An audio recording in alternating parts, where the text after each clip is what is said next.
Lim berarti nggak dapat nasihat Rasulullah, nggak dapat nasihat para sahabat. Akhirnya kita ini ucul kayak ini, wedhus ucul.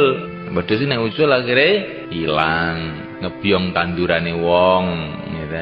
Mungkin uga terus laku-laku tuwabrak motor. Nyapa?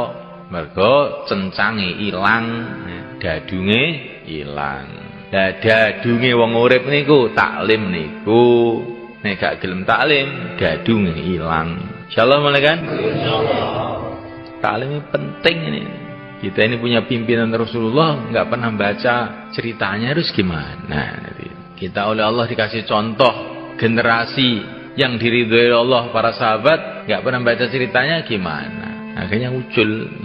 Kita ini dikasih panutan orang-orang soleh, para ulama-ulama. Karena ini buku taklim itu sudah komplit, man. Quran ada, hadis Nabi ada, cerita sahabat ada, cerita wali-wali ada. Ini sudah komplit. Harus ada ini semuanya ini. Quran itu harus kamu baca. Nah, ini kitabullah, surat Allah kepada kamu. Kirimi surat sama Allah nggak dibaca itu bagaimana? Hadis harus ada, karena ini nasihat Rasulullah. Kisah sahabat harus ada, karena mereka ini orang yang telah mengamalkan agama sempurna. Cerita orang-orang setelahnya, cerita para wali, itu harus ada supaya kita ada semangat. Ternyata orang itu walaupun nggak ketemu Rasulullah, itu ya bisa tuh jadi baik itu ternyata itu. Gitu. Nah itu dalam buku taklim ditulis Maulana Zakaria itu sudah komplit. Kita baca tiap hari paling sedikit setengah jam. Insyaallah mulai kan? Insyaallah. Semua yang ada dalam kitab taklim itu mutiara-mutiara. Hadisnya yang sahih, hadisnya yang dhaif, semua itu adalah mutiara. Kalau hadis dhaif itu bukan berarti tidak diterima begitu semua kan? Tidak, ya. Itu dalam kitab-kitab besar Kutubus Sittah itu juga banyak hadis dhaif dan diterima oleh para ulama. Orang punya kepahaman hadis dhaif tidak boleh diterima, itu orang keliru, keliru. Itu ngendas-ngendasi para ulama namanya. Ngendas-ngendasi ngerti?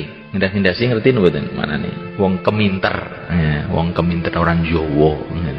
Dalam Bukhari saja ada beberapa hadis yang sebagian ulama mengatakan dhaif dan diterima oleh para ulama. Begitu juga dalam Muslim. Hadisnya sudah sahih, kadang-kadang pemahamannya tidak sahih.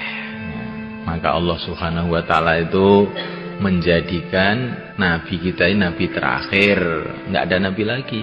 Tapi oleh Allah Subhanahu wa taala dijamin umatnya akan ada terus yang meneruskan perjuangan beliau. Qurannya kekal terus sampai kiamat. Hadis juga akan kekal sampai kiamat. Jadi Allah itu akan senantiasa membangkitkan orang yang meluruskan pemahaman mengenai agama itu akan ada terus. Quran nggak rubah, hadis nggak rubah, tapi pemahamannya itu kadang-kadang nyeleweng. Maka itu ada jamaah Saudi dulu datang ke sini. Dia melihat di Masjid Timur itu kan ada kuburannya. Dia bilang, masjid kok ada kuburannya? Ya kenapa? Ini nggak boleh, ada hadisnya. Ini sahih hadisnya. Hadisnya sahih, saya bilang itu. Tapi pemahamannya keliru. Keliru bagaimana? Kamu lebih paham hadis, apa sahabat yang lebih paham? Ya sahabat. Lah kok kuburannya Nabi Abu Bakar Umar kok di masjid? Apa yang ngerti hadis kamu tok, sahabat nggak ngerti hadis? Diam aja. Ya kamu itu hadis yang sahih, tapi pemahaman yang tidak sahih. Itu terus gimana? Ya sunnahnya kuburan itu dekat masjid. Sunnahnya iya, sunnahnya dekat masjid. Seperti para sahabat itu. Ini apa yang dipahami sahabat itu harus lebih kita dahulukan daripada apa yang dipahami siapa saja. Karena dia ini murid pertamanya Nabi lah malaikat. Mesti lebih paham dong. Ada orang tuh kalau Ramadan tuh mesti rame. Tarawih 11 apa tarawih 20 itu mesti gue keran. Hadisnya sahih ini 11. Ini kalau Sayyidina Umar 20. Jangan bilang begitu. Kamu tuh pinter kamu apa pinter Umar tuh jadi. Sayyidina Umar itu loh dengan seluruh sahabat semuanya itu tarawih 20. Sekarang apa enggak ada sahabat yang ngerti hadis, yang ngerti kamu gitu? Ayo jawab. Itu ijma itu seluruh sahabat semua. Akhirnya diikuti oleh para imam mazhab 4 semua 20. Nah terus kamu itu 11 katanya hadis, itu berarti sama aja kamu bilang orang-orang dulu nggak ada yang ngerti hadis, yang ngerti kamu sendiri. Itu namanya hadis yang sahih, otaknya nggak sahih, ya itu Ini bukan khilafiyat sebetulnya itu. Tapi karena orang sekarang itu nggak mau ngaji, jadinya khilafiyat.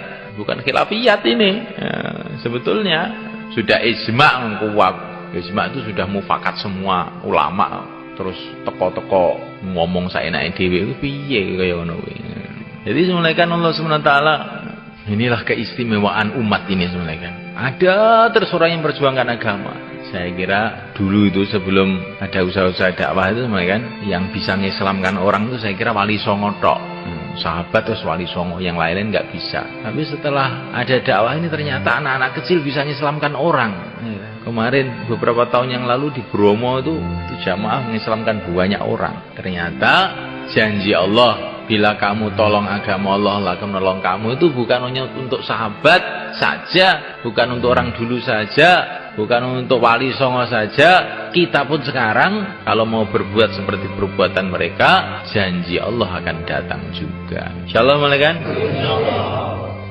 Ini bayan subuh, bayan khilafiyat ya, ben lurus pikirannya ini. Aja sampai wong dakwah niku pikirannya niku gak lurus. Nah niku amri lurus kuwi taklim. Kalau taklim kali malah jaga dikenal nih karo sahabat, kenal nih karo para ulama.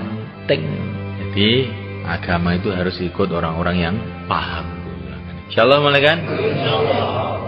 Imam Bukhari itu orang yang pakarnya hadis nomor 1 seluruh dunia ini. Tapi beliau ini nggak berani kasih fatwa ini halal haram, nggak berani. Itu bagiannya Imam Syafi'i, bukan bagian saya. Saya itu bagian nyatet, saya ini bagian ngeriwayatkan saja. Ini yang menyimpulkan Imam Syafi'i sana, Imam Abu Hanifah sana. Ya, sekarang itu tahu hadis 5 itu aja sudah fatwa anjing halal. Loh, dilungkas apa nah syarat halal nih. Ya ini semuanya kan, kita ini harus mengikuti orang-orang dulu dalam agama. Kalau dunia, kan, mobil mana, itu yang paling baik, yang paling baru, ya nggak kan? Kalau agama, yang paling baik, yang paling kuno. Karena agama itu seperti air mengalir itu, yang masih dekat sumber, itu masih bersih. Nanti kan sudah bawah sana itu kena larangan, kena taek, kena opo, gimana? Jadi kalau agama itu kita cari yang paling kuno. Kalau mobil yang terbaru itu biasanya sih paling apik. Karena apa semuanya kan? Kalau urusan dunia itu berkembang menurut penelitian manusia, ya tambah hari tambah berkembang. Kalau agama itu tidak. Yang dulu masih dekat dengan Nabi, dekat para sahabat, itulah yang masih bersih. Ini kita ikut orang dulu, dakwah ya ikut orang-orang dulu, taklim ya taklimnya orang-orang dulu, ilmu ya orang dulu, ibadah ya ibadahnya orang-orang dulu. Insyaallah.